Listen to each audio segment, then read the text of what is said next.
Last night, once again, I dug my pillow into my chest in the hopes that maybe the thundering sounds of my blundering heart will be muffled. And maybe if I push it hard enough against my breastbone, it'll shatter into splinters. And the pillow will burst raw cotton, and maybe the sharp and the soft will together pierce and smother and seize the thundering sounds of my blundering heart. This blundering heart did not mean to snap at you, Ma, or tell you to go fuck yourself when you said make your bed. No, make your bed. No, make your bed. No, make your bed. Make your bed. Make your bed. Make your bed. Make your bed. Make your bed. Med. Medical journals and mental health manuals say that flight of ideas, that is racing thoughts, hurried speech, and a disconnected flow of thought, are one of the most common symptoms of a manic episode. And so is irritability and aggression, and impulsiveness and distraction, and poor judgment and delusion.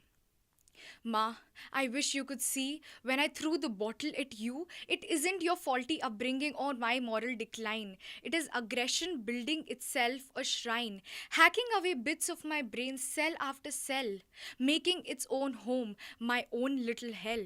There is a graveyard in my skull, complete with a death knell, where I bury the remains of the bonds I sever through violent actions and words I fear have raised across my bleeding tongue to complement the bottle that I flung. My arm, it acted in a knee jerk to hijack nerves that I don't control anymore. Ma, I know the shards tore into your belief, even as you held my shivering body close.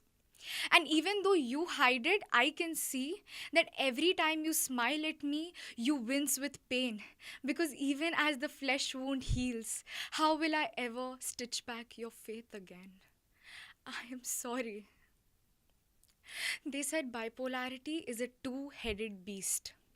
It makes a bane of the human boon to feel in its extremes. I was 7 when I first felt the beast rear its head. It pushed through my lungs, breathed into my throat, and scorched my tongue till I spit out the word bitch into the face of my enraged class teacher.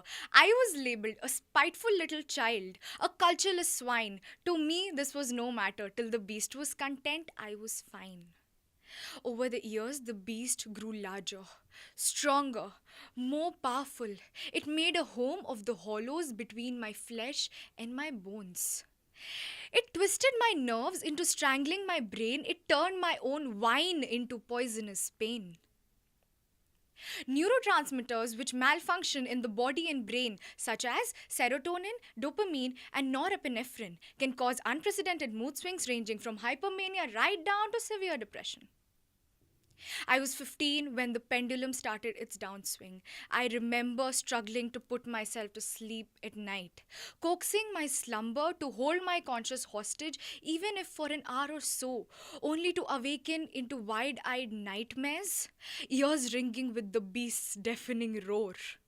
Like a needled earworm, the roars bled reminders of fights and wounds and lonely monsoons, and insecurities abound in hasty rebounds as parents discern persistent concerns of an academic nature, for we are only to cater to the needs of the intellect and bodily health.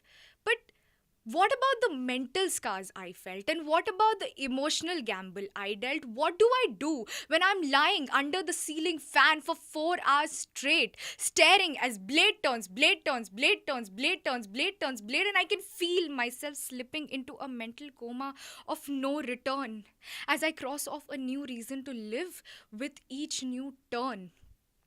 And I convince myself that I am only a burden to bear, that I am unworthy of any kind of love and care, and maybe my soul is too dark to navigate.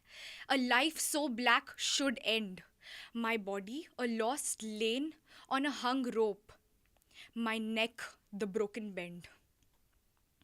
My love, I wish you could see my depression is not your doing. It's the revival of a lifelong swing, deciding to change its course. A sinking boat with burning oars.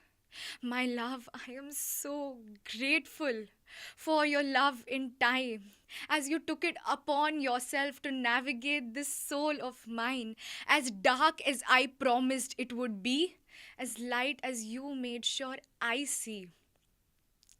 My love, but you tread with patience and care. But you fail to see that I am still the lost lane with the stench in the air of sleepless nights and scarce self worth and insecurity stemming from ages of hurt. I move my face away as you lean in to kiss. My darling, I still love you, but this fleshly bliss is falling on numb senses. I don't feel a thing. Your soft pecks at the nape of my neck, they sting. You see, broken bends are still broken no matter how much you mend. I am not a lost lane anymore, I am now the dead end. The beast now lies curled up in my ribcage. It is festering in the gashes, it is slashed across my core. It is thumping against my quiet, pumping heart, like counting seconds on a ticking clock, waiting for its turn to swing the pendulum again.